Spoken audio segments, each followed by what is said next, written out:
Hey guys, isi-share ko sa inyo ngayon yung aking shopping galore dito sa Uniqlo. Shop, lahat to is clearance sale. Nandun siya sa rack dito sa Uniqlo. Makikita mo doon yung mga clearance sale. Madalas ako nakakabili doon. May mga makeup siya, konting stain, which is pwede mo naman laban. Yung mga prices na 2,490 na makukuha mo lang ng 390.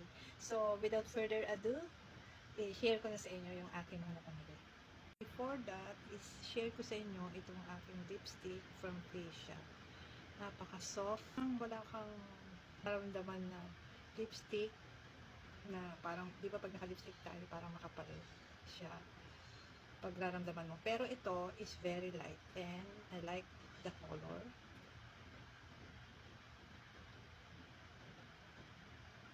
Ang lambot sa skin pa. Ay, ang lambot sa lips. Para siyang velvety na powder.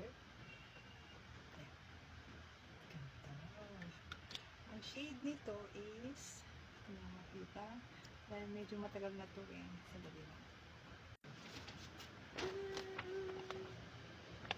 So, kung kayo ay dati na dito sa akin channel, is makikita nyo na mahilig ako mamili sa Uniqlo. So, you can check my TikTok account.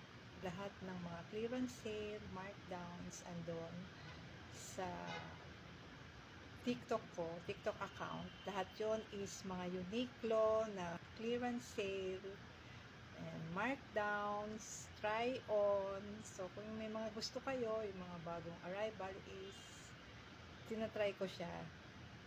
Kasi gusto kong i-fit siya kung bagay ba sa akin or magsasayang ba ako ng pera. So, anyway, mag-haul na tayo. So, ito is magugulat kayo sa presyo niya. Ang sobrang mura.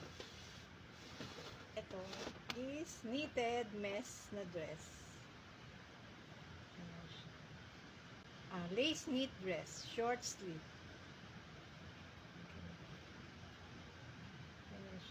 And then, meron siyang collar dito. Ayan yung collar. Ito yung sleeve. So, ganyan siya. So, knitted and lace. So, manipis. Ito kasi, meron siyang camisole sa loob. Pero, ang presyo nito is 2,490. Na nakuha ko na lang siya ng 390. Wala na yung camisole sa loob. So, ito lang. So,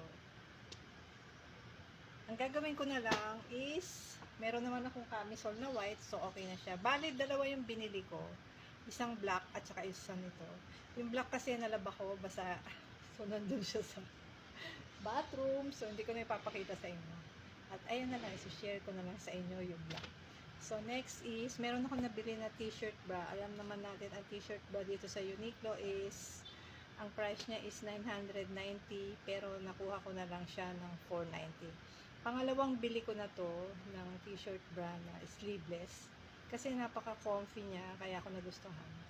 Yung dating bili ko is 590. So, dati siyang 990, nag-590. So, nakabili na naman ulit ako ngayon. Sa clearance nila is 490 na lang. So, ayun naman is para sa anak ko. Ito may package siya sa likod yan. At linen, comfy siya.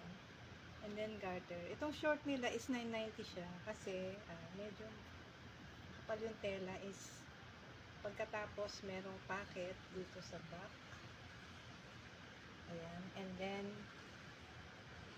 dito sa harapan. And then garter. So, at medyo mabigat siya ng konti. Maganda yung tela.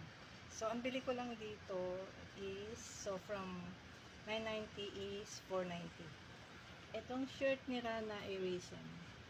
Ang Irisem nila is nagre-range siya sa 790, pero nabili ko na lang siya ng 390. Kasi kaya gusto ko yung mga shirt sa Uniqlo. Dahil kung nakatry na kayo is very comfortable, and then okay yung you can wear it anywhere kasi hindi ka sa climate natin, hindi ka maiinitan, lalo na pag yun ay Irisem. Ito, so ang size ko pala is medium. So itatry ko sa inyo, itatry on ko at ipapakita ko sa inyo kung gaano siya kaganda. At nung tinry on ko kasi to, naka bra and undies lang ako. And then, dahil wala na nga yung camisole niya, tinry ko pa rin kasi gusto ko ako, okay ba sa akin yung size medium, which is, ayun yung pinaka-size ko. So, that's it guys. Thank you for watching. Please don't forget to subscribe, like, and click the notification bell.